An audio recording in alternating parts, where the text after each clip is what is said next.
Hello my internet family and welcome back for another Q&A, chatty, sit down, cup of tea kind of video. I asked for lots of questions over on Twitter about contraception. You may notice I've touched on contraception quite a bit recently in videos like with my friend Hannah Witten, and now I'm sorta in a thing with someone who's not a girl.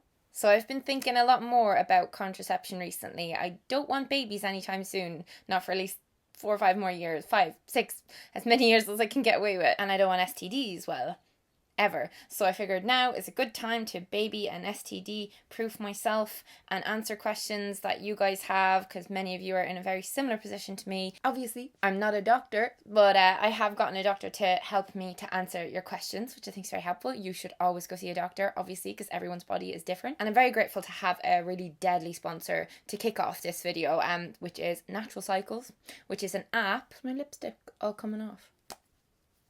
Yeah, it's an app that's not just used as a natural, safe, certified and free from side effects contraception, which it is all those things. Tens of thousands of women also just use this app to simply know their bodies better. It's so handy. Like, it tells you when your PMS is coming. You know when you're ovulating. It reminds you when your menstruation is due, which for me, being in a kind of long distance thing, is very helpful to plan around that side of things. For all those reasons alone, I am very happy to champion Natural Cycles, but I'm here to just quickly tell you how you can use this as a contraception or to double up on any other contraception that you use as an extra precaution, which is very important to do. I talked about how I have failed to protect myself fully in the past in my upcoming book, in a chapter, The Baby I Never Had. I'm very, very passionate about this, if you can't tell already, but the link to pre-order my book is down below, and also a link if you want to get Natural Cycles. If you use my link in the description box, you will get free Durex condoms, which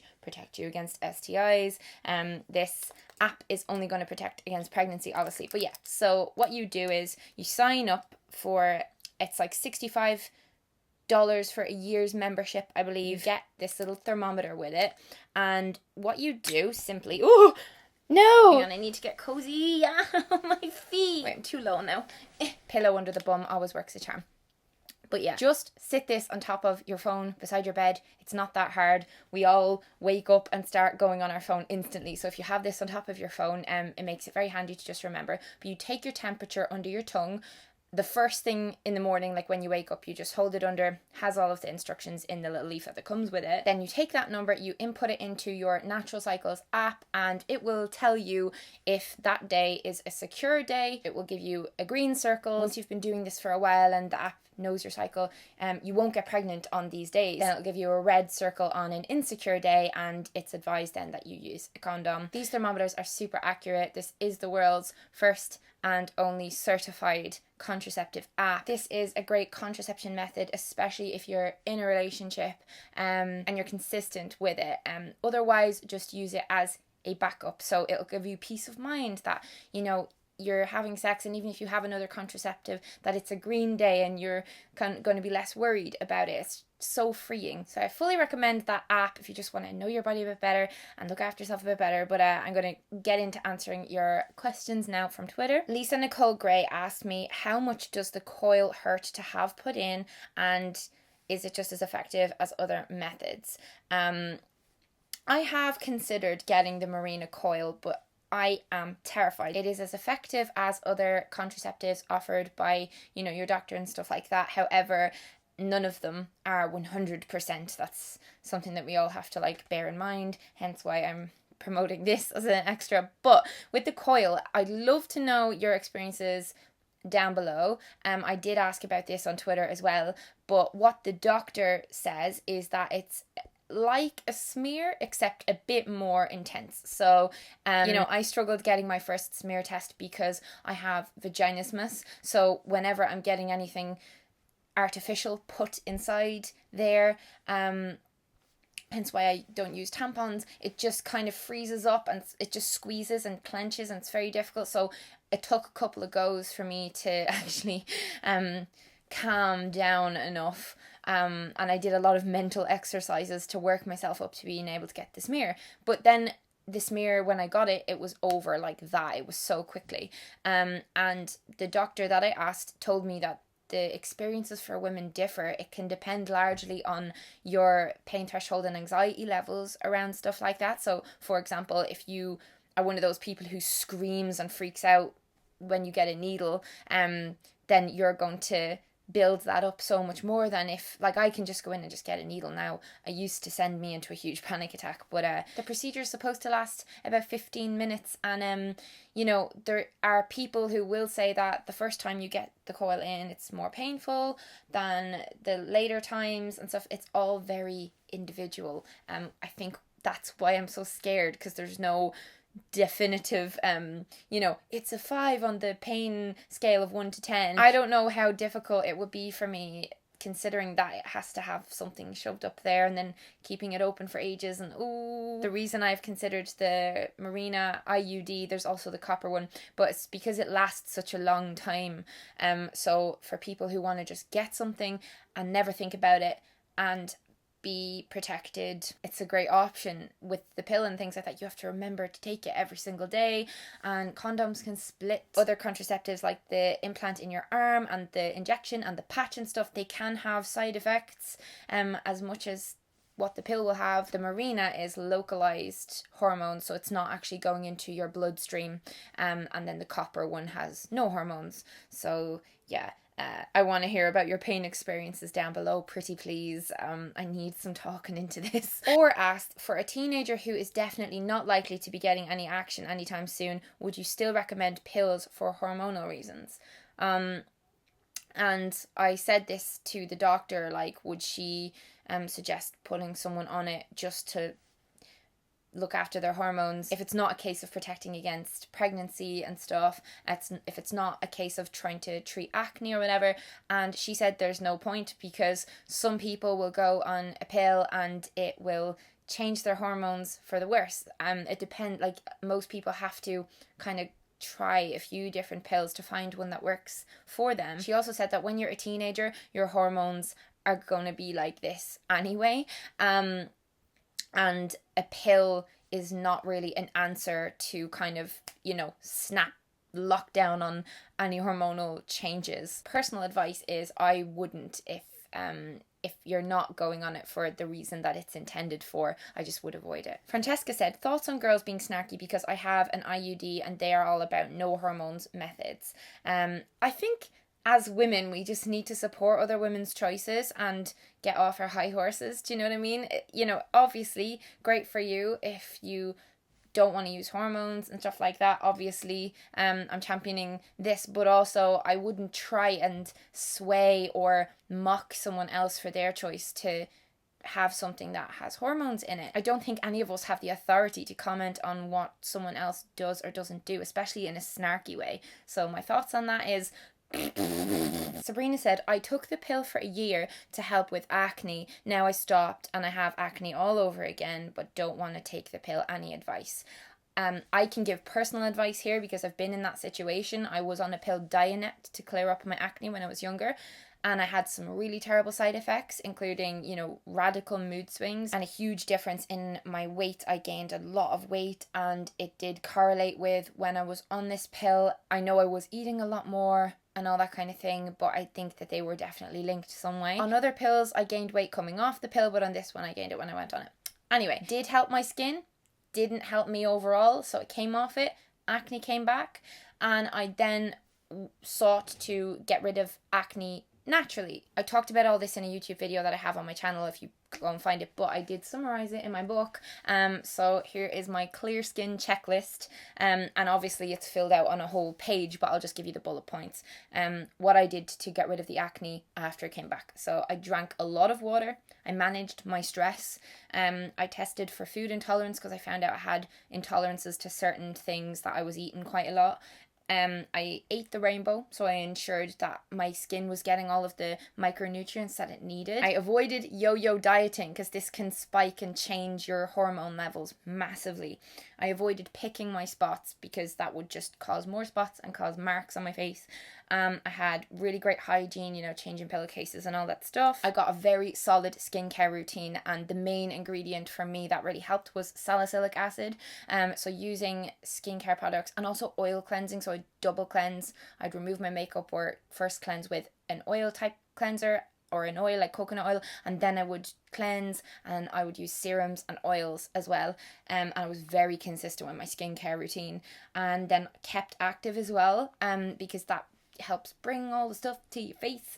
And then also I made sure I got 7 to 9 hours sleep every single night. So important. But more details in the book. Dominique asked me what are my thoughts on hysterectomy. She said her periods are seriously bad and she doesn't want kids.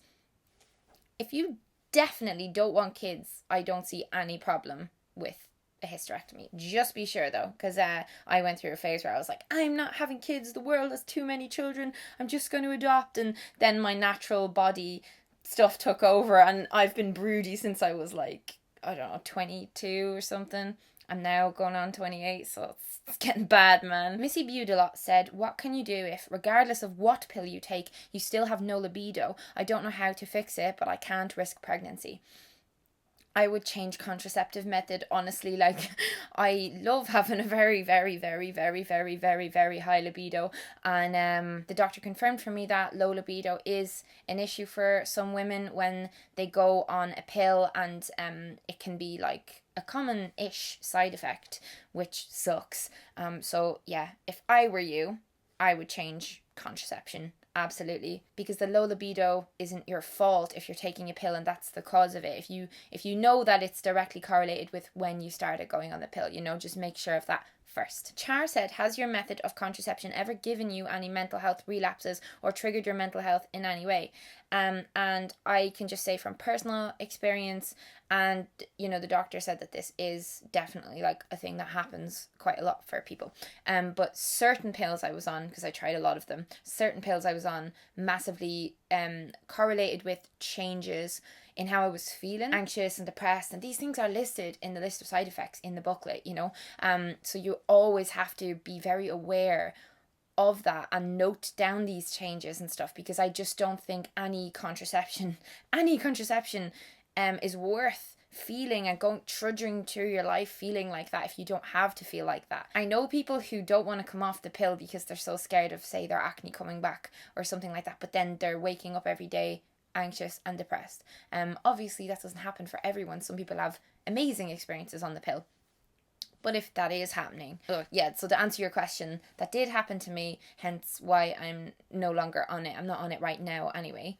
Grace asked, are there any risks from long-term contraceptive use, being on the pill for 5 years and plan to keep on using it for another 3 to 4 at least? These are the notes that the doctor emailed me. So she did say that a lot of the biggest risk with going on certain pills happens when you first go on it, within the first few months. She said that birth control pills are safe for non-smokers long-term. Just don't smoke. Nobody should smoke anyway. Long-term use of pills has no adverse effect on your future fertility. It doesn't defer menopause. Long-term use can apparently have some beneficial side effects. Can reduce risk of certain types of cancer, like ovarian cancer. It has minimal, if any, impact on risk of breast cancer. Long-term pill users may have an increased risk of cervical cancer, but it's a tiny increased risk. Also of liver cancer. So basically she said using it long term is okay if you don't smoke, your blood pressure is under control, you're not obese, you don't have vein problems or heart problems, diabetes. So that's one that obviously you would have to talk to your own doctor, because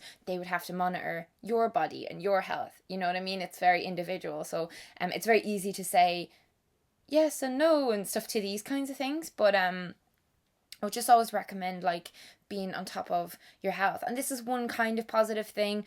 If you are on a long-term contraception like that, it might be an incentive for you to get continual full checkups from your GP. Amy said, I have PCOS and don't feel the need to use any form of contraception because I rarely have periods. How dangerous is this? Girl, very dangerous. You need to protect yourself against STIs. Just because you don't have periods is not going to...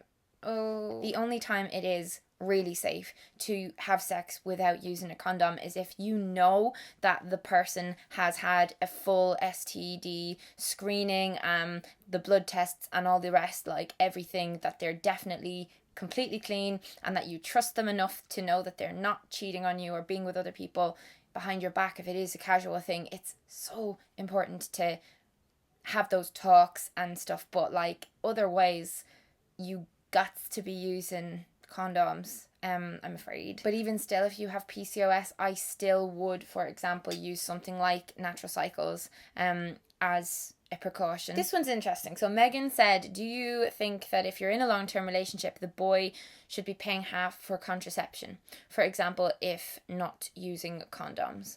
I think it makes sense. It definitely does, especially if money is a struggle. I remember when I was in my long-term relationship that lasted about 6 years, before I was taking a pill, he would pay for all the condoms and stuff, and then when I was on the pill, I was paying for the pill myself, but he did offer to pay half, and I think that if that, like, you know, it can cost quite a lot depending on what pill you're on, so I do think they should at least offer. Still kind of hoping that the whole male pill becomes a thing, just to see how common it becomes for like boys to offer to take it instead of the girls. Vic2 Doodles asked me, do I feel like contraception needs to be talked about more in schools?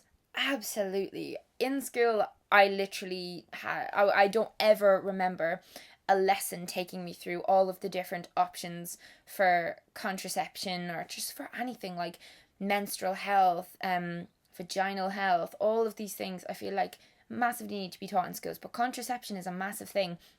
And in schools, there's studies to show in schools where, and like parts of America, say, where there was a lot of lessons around types of contraception and how to use this and what this does and stuff, the teen pregnancy rate and STD rate in teens plummeted. Like, it was way, way lower.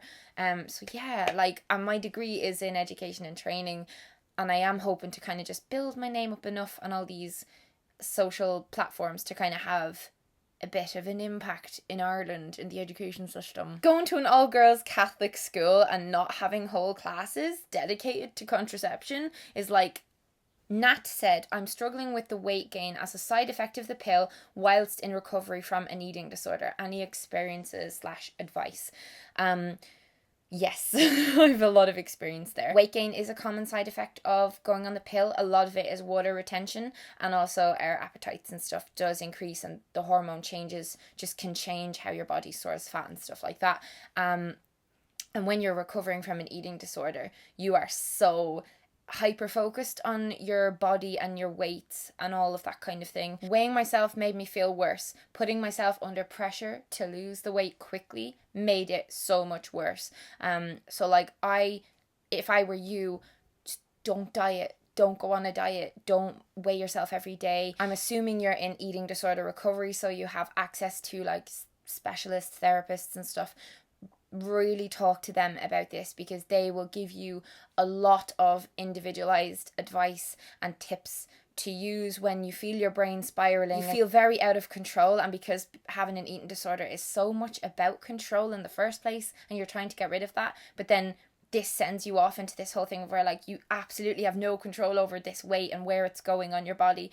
It can be really crippling and immobilizing. I found it horrible. So talking about it and building very healthy habits into your routine, such as not being on a diet and not weighing yourself, but feeding your body what it needs, going for long walks, maybe joining a gym class with your friends and stuff.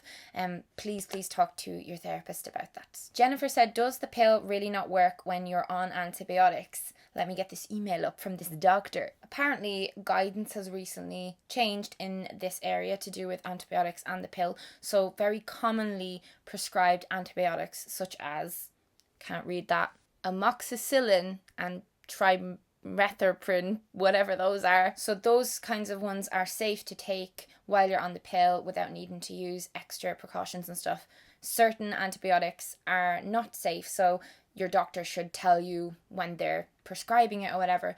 But the thing is that getting sick and getting diarrhea can affect how it's absorbed into your body. That's how I ended up pregnant at 19 and then had a miscarriage a few months later. But usually if you're on an antibiotic, sometimes you might have one of those symptoms. You might be getting sick, you might have diarrhea. So I just, as a backup, would use condoms and or this as well, natural cycles. Last one I'm going to answer is, Beck said, what are your thoughts on some Catholic schools promoting abstinence rather than use of contraception? It's 2017, man. Abstinence ain't happening unless you don't want to have sex, and you don't have to, but most people like to have sex, and they should just be given the correct information, educated about how many different contraception methods are available to them. I'm going to actually leave a video down below by my friend Hannah Witten going through all the types of contraception, the types of pills, all that stuff. That's linked down below. People need education. I think that schools and religion, I just don't think they should be a thing that coexists. Just don't. Hope you guys enjoyed this Q&A, and please give it a thumbs up, because that really helps my channel to reach more people. And make sure that you check the links down below. Natural Cycles, again, $65 for a year's membership and free condoms. So yeah, thanks for sponsoring me, Natural Cycles, and I'll see you again in another video very soon. Bye, loves.